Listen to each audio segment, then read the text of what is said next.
Assalamualaikum warahmatullahi wabarakatuh. Bismillahirrahmanirrahim. Alhamdulillahi rabbil alamin. Hamdan na'imin, hamda syakirin. Wassalatu wassalam ala asyrafil anbiya'i wal mursalin wa imamil muttaqin wa ala alihi wa ashabihi ajma'in wa man tabi'ahu biihsan ila yaumiddin. Amma ba'du, faqad qala Allah ta'ala fil Qur'anil Karim wa huwa asdaqul qailin. A'udzu billahi minasyaitonir rajim. Bismillahirrahmanirrahim. Wa yas'alunaka 'anil mahidi qul huwa asa fa'tasilun nisaa fil mahidi wala taqrabuhunna hatta yatahurna fa in tatahharna fa'tuhunna min haitsu amarakumullah innallaha yuhibbut tawwabin wa yuhibbul mutatahhirin. Sadaqallahul azim wa sadaqa rasuluhun nabiyul karim wa nahnu ala zalika minasyahidin zakirin. Jemaah tarawih yang berbahagia yang insyaallah dicintai diridai oleh Allah Subhanahu wa taala. Malam ini pembicaraan kita masih seputar masalah kewanitaan, lanjutan daripada pembicaraan kita pada 2 malam yang lalu, yaitu masih sekitar darah haid dan segala yang berkaitan dengannya. Untuk malam ini adalah pembahasan kedua, yaitu apa denda bagi seorang suami yang mendatangi istrinya pada saat istrinya dalam keadaan menstruasi atau haid. Ulama berbeda pendapat tentang hukum yang akan menimpa orang yang mendatangi istrinya dalam keadaan menstruasi. Sepakat ulama bahwa mendatangi istri dalam keadaan menstruasi hukumnya adalah haram, berdosa besar. Oleh karenanya ulama berbeda tentang hukumnya, karena tidak ada dijelaskan dalam Al-Quran. Imam Ahmad bin Hanbal berpendapat bahwa seorang suami yang mendatangi istrinya dalam keadaan terlarang, ia harus membayar sedekah. Sedekahnya bisa 1 dinar, bisa setengah dinar. Dinar itu uang mata uang Timur Tengah, bisa berkata rial, 1 rial atau setengah rial. Suami yang mendatangi istrinya dalam keadaan masih dalam keadaan menstruasi, dendanya adalah 1 dinar, 1 rial. Yang mendatangi istrinya dalam keadaan sudah suci tapi belum mandi, belum bersuci, masih dalam posisi yathurna, belum yatatahharna. Kalau masih yathurna sudah tidak ada darah mengalir, tapi dia sudah datangi sementara belum mandi, maka itu hukumnya setengah dinar. Berdasarkan dengan salah satu hadis yang diriwayatkan oleh ashabun sunan, 4 sunan menyepakati ini hadis, Sunan Abi Daud, Sunan At-Tirmizi, Ibnu Majah dan An-Nasa'i. Di situ Rasulullah bersabda, yatasaddaqu bi dinarin aw bi nisfi dinarin, rawahu ashabis sunan. Sebahagian ahli hadis tadi memberi komentar bahwa bila suaminya mendatangi istrinya padahal masih haid tapi belum mandi, itu 1/2 dinar.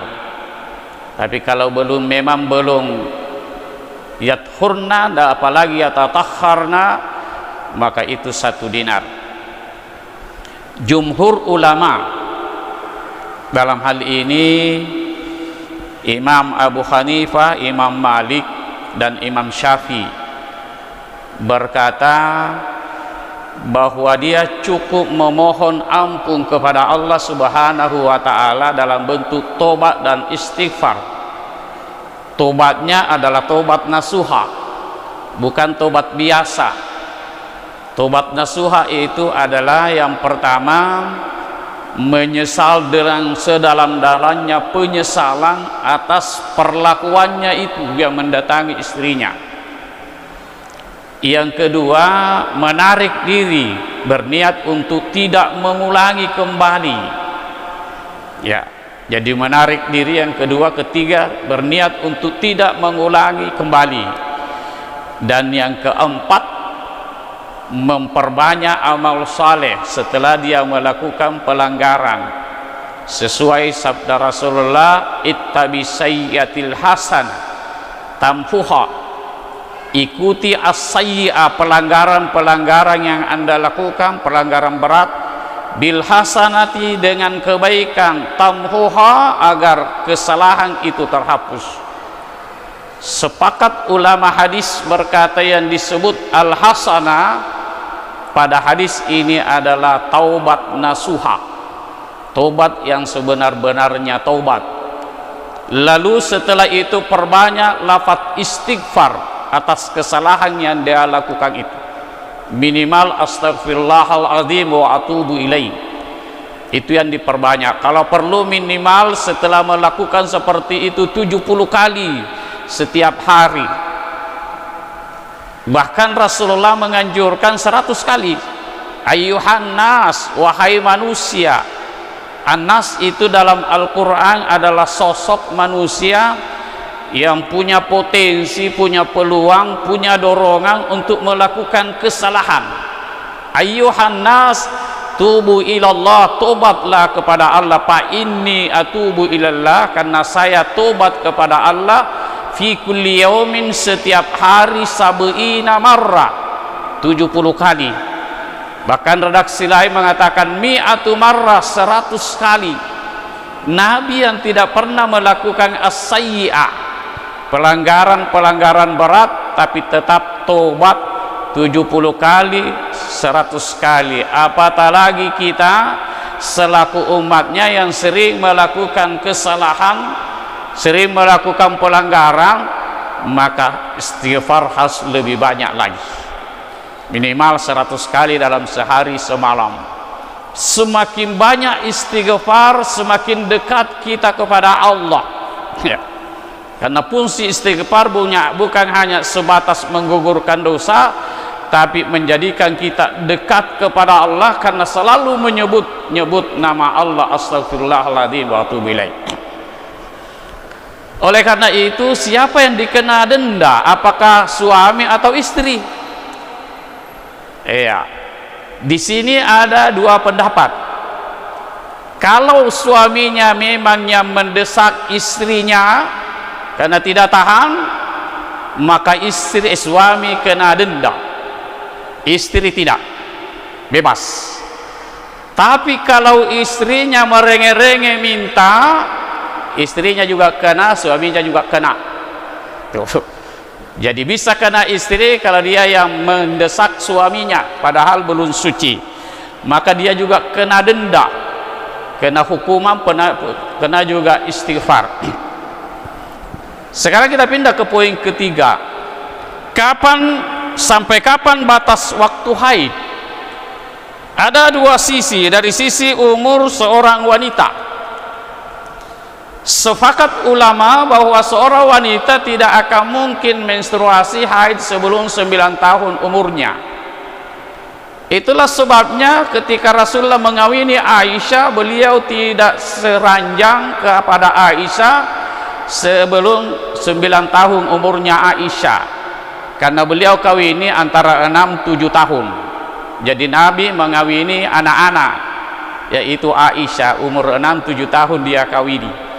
Tapi dia tidak serumah seranjang sebelum 9 tahun umurnya. Kenapa? Belum menstruasi Aisyah. Jadi sepakat ulama bahwa tidak ada menstruasi bagi seorang wanita yang belum sampai 9 tahun. Kalaupun ada darah, mungkin itu darah istihada, darah penyakit yang perlu pemeriksaan dokter.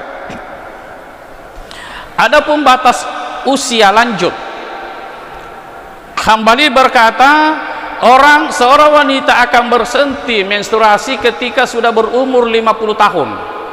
Kalau lewat 50 tahun ada darah, itu darah penyakit, darah istihada. Hanafi berkata 55 tahun, Imam Malik berkata 70 tahun. Di atas 70 tahun masih ada darah, itu darah istihada ya. Imam Syafi'i berkata selama masih hidup, haid itu masih memungkinkan, sekalipun pada biasanya perempuan berarti menstruasi pada umur 62 tahun. Jadi dilihat saja darahnya, darah apa yang keluar. Karena darah yang seperti itu ada warna hitam, ada warna kuning, ada warna abu-abu, ada warna merah. Kalau merah seperti darah, berarti itu darah istihada. Tapi kalau darah hitam yang kencang, itu darah haid, darah mens. Begitu juga kalau darah kuning, begitu juga kalau darah abu-abu, itu darah haid. Tapi kalau merah seperti darah biasa, berarti itu bukan darah haid, tapi darah istihada, darah penyakit menurut Imam Syafi'i. Orang yang berpenyakit istihada boleh baca Quran, boleh sembahyang, boleh bahkan memegang mushaf, boleh tawaf dan lain sebagainya, tidak ada larangan seperti orang muslim. Yang penting jaga pada saat itu cuci cepat, sumbat cepat, pakai apa namanya itu ya, saya tidak tahu ya, nanti perempuan yang tahu, supaya tidak menetes. Sembahyang cepat secepatnya ya. Jadi nanti masuk waktu kalau wanita yang istihada baru bisa wudu. Sebelum masuk waktu tidak boleh wudu. Nanti sudah masuk azan, sudah asar, baru dibenarkan untuk wudu, untuk salat cepat, karena dikhawatirkan muncul lagi penyakit. Dari sisi lamanya haid, para ahli fikih berbeda pendapat mengenai batas waktu puasa haid menurut sedikit dan banyaknya. Imam Abu Hanifah dan Imam Az-Zuhri berkata, batas minimal waktu haid seorang perempuan adalah 3 hari 3 malam. Batas lamanya adalah 10 hari 10 malam. Lewat 10 hari 10 malam menurut Abu Hanifah dan Az-Zuhri darah penyakit, darah istihada. Sebelum 3 hari darah penyakit. Imam Syafi'i dan Ahmad mengatakan batas minimal sehari semalam dan maksimal 15 hari. Lewat 15 hari masih ada darah, sudah dipastikan oleh Imam Syafi'i adalah darah penyakit. Alasan Imam Syafi'i adalah sebuah hadis yang berkata, tamkuthu ihdahunna syatri amriha la tusalli. Salah seorang wanita wanita yang haid itu berdiam diri tidak salat, berdiam diri dalam sebulan, itu 1/2-nya berarti 15 hari. Oleh karenanya menurut Imam Syafi'i kalau lewat 15 hari pastikan darah istihada, darah penyakit. Imam Malik berpendapat tidak ada batas maksimal ataupun batas minimal bagi seorang haid. Yang menjadi pedoman adalah kebiasaan seorang perempuan. Kalau kebiasaannya 3 hari 3 hari, kalau kebiasaannya 1 minggu 1 minggu, tidak ada batasnya. Yang ketiga, kita pindah. Kapan diperbolehkan mendekati istri yang seperti itu? Allah Subhanahu wa ta'ala berfirman, wala takrabuhunna hatta yadhurna.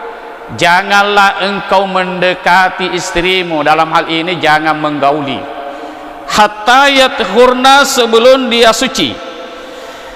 Para ahli fikih berbeda pendapat mengenai arti suci yadhurna. Abu Hanifah berpendapat bahwa yang disebut yadhurna adalah berhentinya darah haid sekalipun belum mandi. Abu Hanifah, jadi sekalipun belum mandi menurut Abu Hanifah yang penting sudah berhenti, sudah boleh datangi istri. Kenapa? Karena apabila darah telah berhenti maka si suami boleh menjimatnya sebelum mandi. Karena itu di dalam Al-Quran hanya disebutkan yadhurna, berhenti haid. Itu alasannya Abu Hanifah. Oleh karenanya kalau sudah lewat 10 hari sudah mandi tidak mandi boleh menurut Imam Abu Hanifah. Seterusnya jumhur ulama, dalam hal ini Imam Malik, Imam Syafi'i dan Imam Ahmad bin Hanbal berpendapat bahwa bahwa yang dimaksud dengan yatkurna atau yang suci di sini memang darah berhenti, tetapi ayat berkata setelahnya itu yatatahharna, yatkurna berhenti darah, yatatahharna sudah suci, sudah mandi. Oleh karenanya menurut jumhur ulama seorang suami tidak boleh mendekati istrinya sekalipun sudah berhenti darahnya tapi belum mandi, belum boleh dia detakinya karena belum yatatahharna. Jadi yatkurna berhenti darah, yatatahharna sudah mandi menstruasi, sudah mandi haid, baru bisa didekati. Ketika dia dekati baru yatkurna, maka tetap harus istighfar kepada Allah Subhanahu wa taala dengan taubat nasuha karena berdosa besar. Apakah tidak boleh didekati dalam bulan Ramadan? Boleh, semakin banyak pahala kalau bulan Ramadan. Satu rambut 10 pahalanya, di luar Ramadan, di dalam bulan Ramadan 100 pahala, 100 kali satu rambut. Betapa banyaknya karena gara-gara kita melakukan mandi wajib, melakukan ibadah wajib, maka semakin banyak pahalanya di bulan Ramadan. Wabillahi taufiq wassadah. Wassalamualaikum warahmatullahi wabarakatuh.